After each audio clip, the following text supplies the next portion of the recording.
Hi, I'm Chantal and I'm coming to you all the way from Cape Town. In the lead up to CXDay, we asked you to submit your most difficult questions around customer journey mapping, which we'll aim to answer in this session. We'll also be showing you a few shortcuts and tricks that we've developed over time.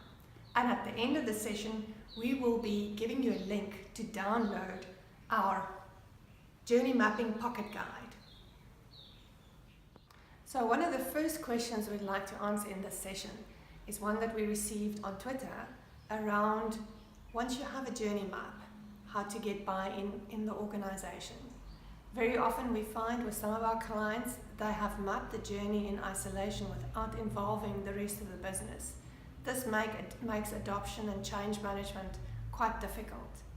We would recommend pretend that you don't have that map and start your process with involving the right stakeholders, get them to co-create and collaborate, and that way you're going to get a lot more adoption and ownership.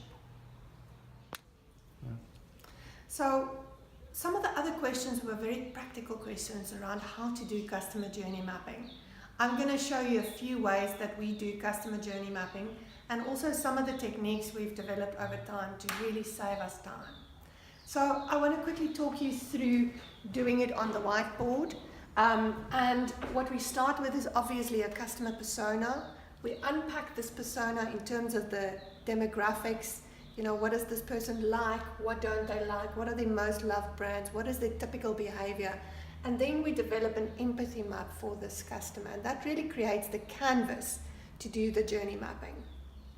Now, over time, we've developed a set of stickers and cards to make it really easy to set up the framework for customer journey mapping. And one of the things we do is we kind of mark the customer moments at the top, and then you can decide. Typically, we would map the journey in terms of, you know, what is the moment in the journey? What is the customer expectation of this moment? What is the emotion we want to evoke? How do we exceed the expectation? How do we fail the expectation of the customer in this moment? And then really, who owns this moment in the organization? And sometimes we go as deep as looking at the backstage processes that would support this moment. So I want to quickly talk you through the process of journey mapping, and you'll see we've got a completed framework here, and we've got the amazing pictures that our illustrator drew that we also include in our journey mapping kit, which I'll show you in a moment. But it's quite important when you facilitate a journey mapping session to have as diverse audience as possible, including people from all over the business in different roles, as well as really thinking about doing this with actual customers. And what I really advise you to do is think like a journalist and pose questions. You always want your audience to think about what happened before a specific moment and what's going to happen after a specific moment. And how we run our customer journey sessions is we really start by fast forwarding to the end of the journey and saying, what do we want the customer to say once they've had an interaction with our brand, and once they go away after they've engaged with a service or a product from our brand. So if we look at this particular journey, and I'm just going to unpack one moment. This story is about a girl who gets a promotion in a job and she wants to buy a new car, and how she goes through this journey and the various people that she interacts with in this journey.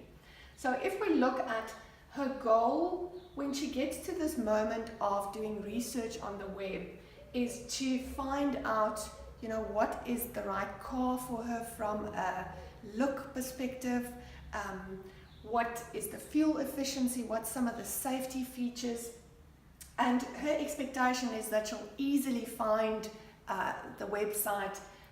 It'll be user-friendly, she'll get choices, she'll get the ability to compare, and she'll get customer reviews of customers who bought the cars. The desired emotion there, we want her to be excited, confident, satisfied, and empowered.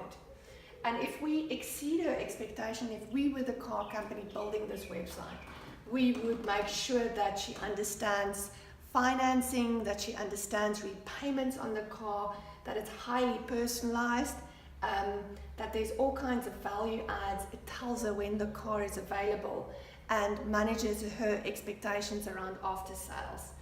If we look at failing her expectations, there might be all kinds of extras that's not disclosed on the website. Hidden cost.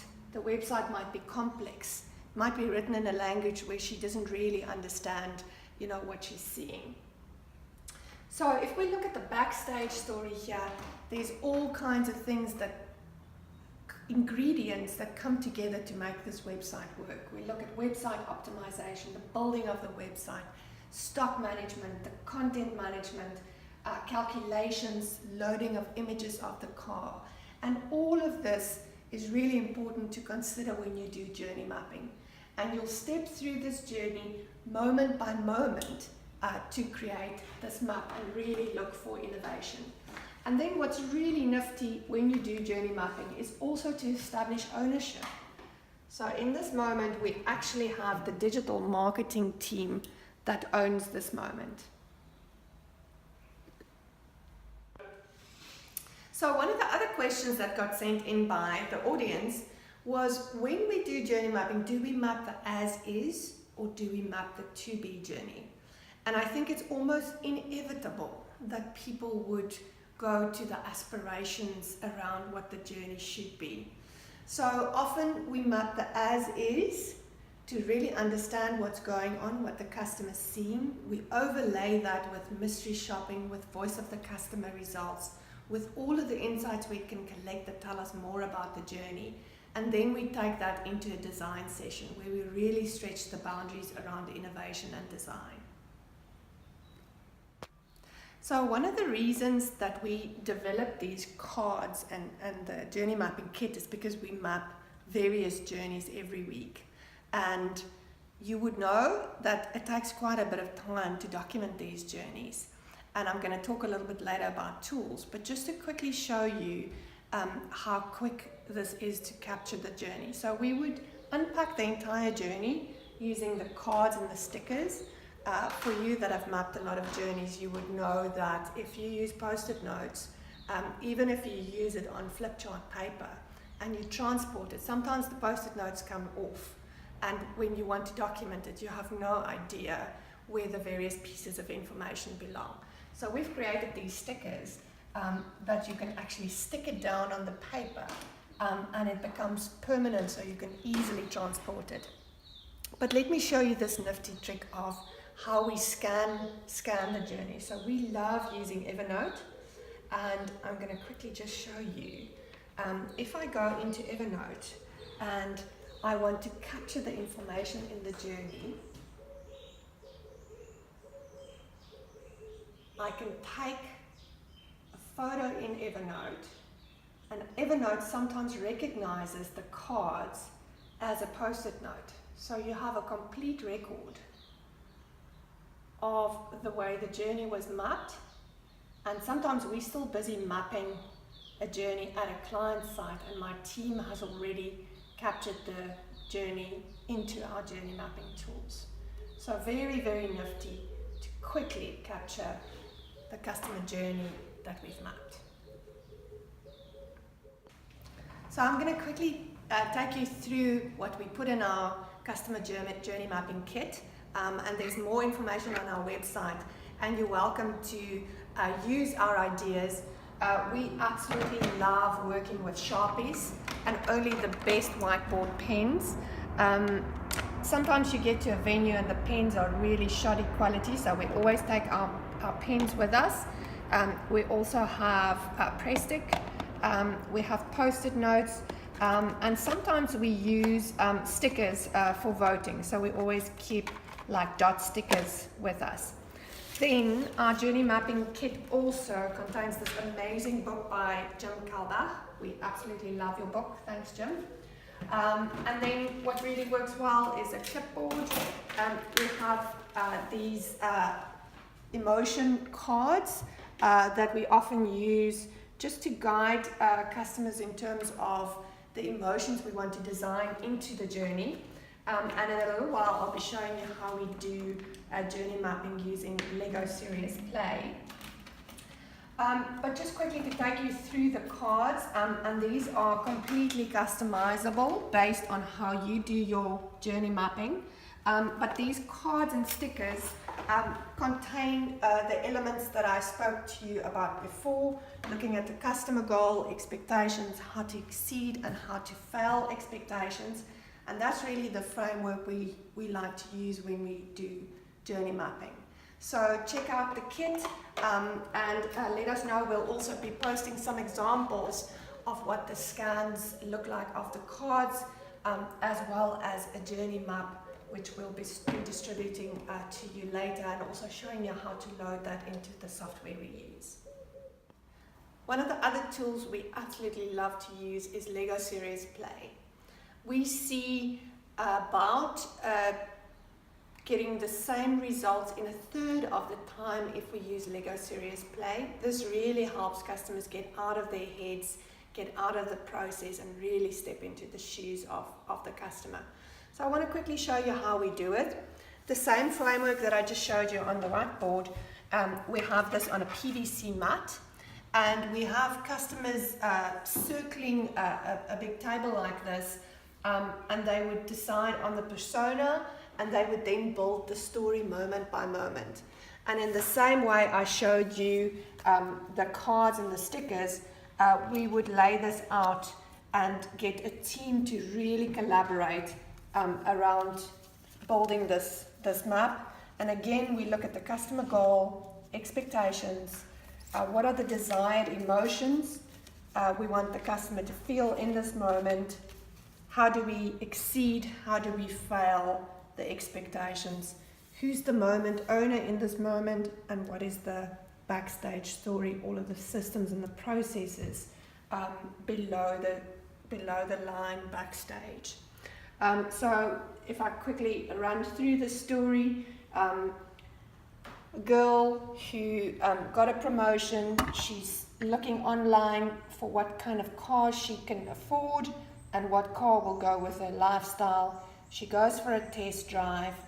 She really likes one of the cars. She goes back home and she compares and looks at the financial situation and also her personal needs, and then makes a decision which car she wants to buy.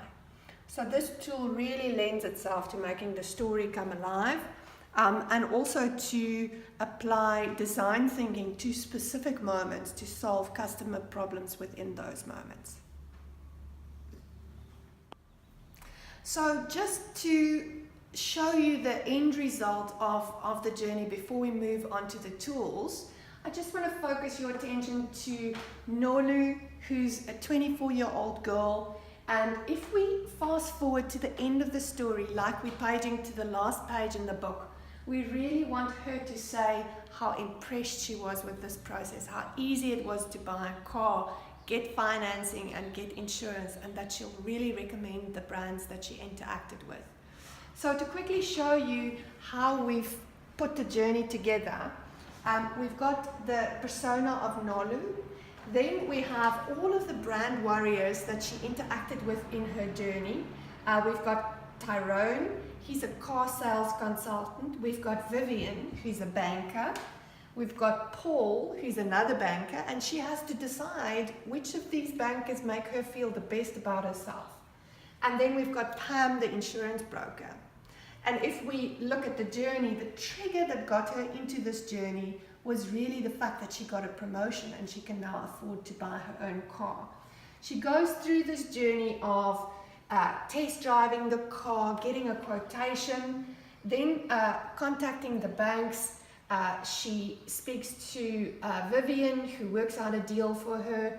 She speaks to Paul, who serves younger customers and might actually provide better for her requirements. They give her a loan offer that she receives via email, and now she has to decide which car she's going to buy. She looks at these two loan options and goes for the one that gives her the best interest rate. Then she realizes that she needs insurance on the car. She starts looking for insurance packages on the web. this is really intimidating, and she thinks maybe she should just go for the #1 brand that comes up on all the Google searches. But she then decides to rather phone an insurance broker. And that's where she meets Pam. Pam works out a quotation for her and explains to her exactly how the policy works, all of the terms and conditions in simple language. She sends her an email telling her what's covered in the instance that the car is stolen or gets into an accident. Now she's got the car she wants, she's got the finance, and she's got the insurance cover. Feels a little bit intimidated because there's quite a bit of paperwork to do. She signs the contract, she provides all of her identity documents, and she gets the confirmation that all of her documentation has been received. This has been quite an exhausting journey, and she's now getting excited to take delivery of a new car. The car is being prepared, the funds are transferred from the bank, the proof of insurance is provided, all of the money is transferred, all of the paperwork is sorted, and Nola gets ready to collect her car. And she's really impressed as she drives away in a new car, and she is a loyal customer, and she's a real fan of the brands that she interacted with. And that's really stepping through this journey moment by moment and unpacking it and saying, if we were the insurance company, or if we were the car brand, what would we like to design into this journey to evoke these emotions of excitement and peace of mind around going through this process? So I'm going to quickly show you how to document a customer journey map once you've finished facilitating your session. That was one of the questions we got asked by the audience. And the tool I'm going to show you is a tool called CXPA, which is really fast to just do a high-level journey map. And I'm going to start by first creating a persona.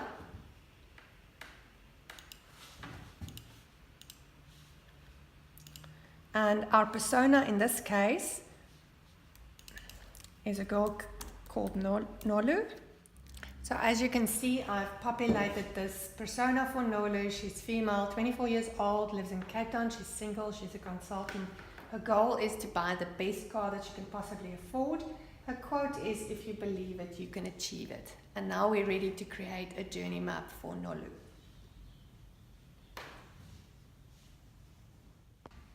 So as you can see, I've started populating the stages of the journey, the user goals, and the images.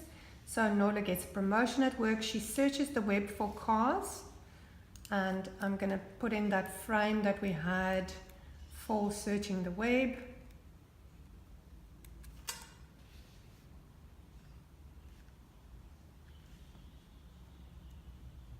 She then goes for a test drive.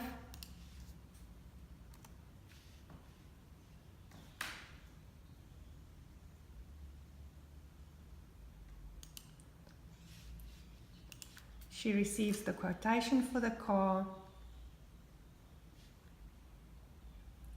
and now she's in a position to start looking at financing options, being able to compare the various options that she has. So as you can see, I've just inserted a few frames. I can add my sections here if I wanted to have a specific section around, what is my customer expectations.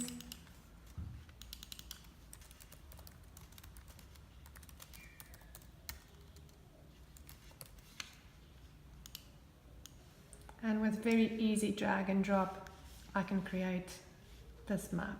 I can then export the map to a PDF.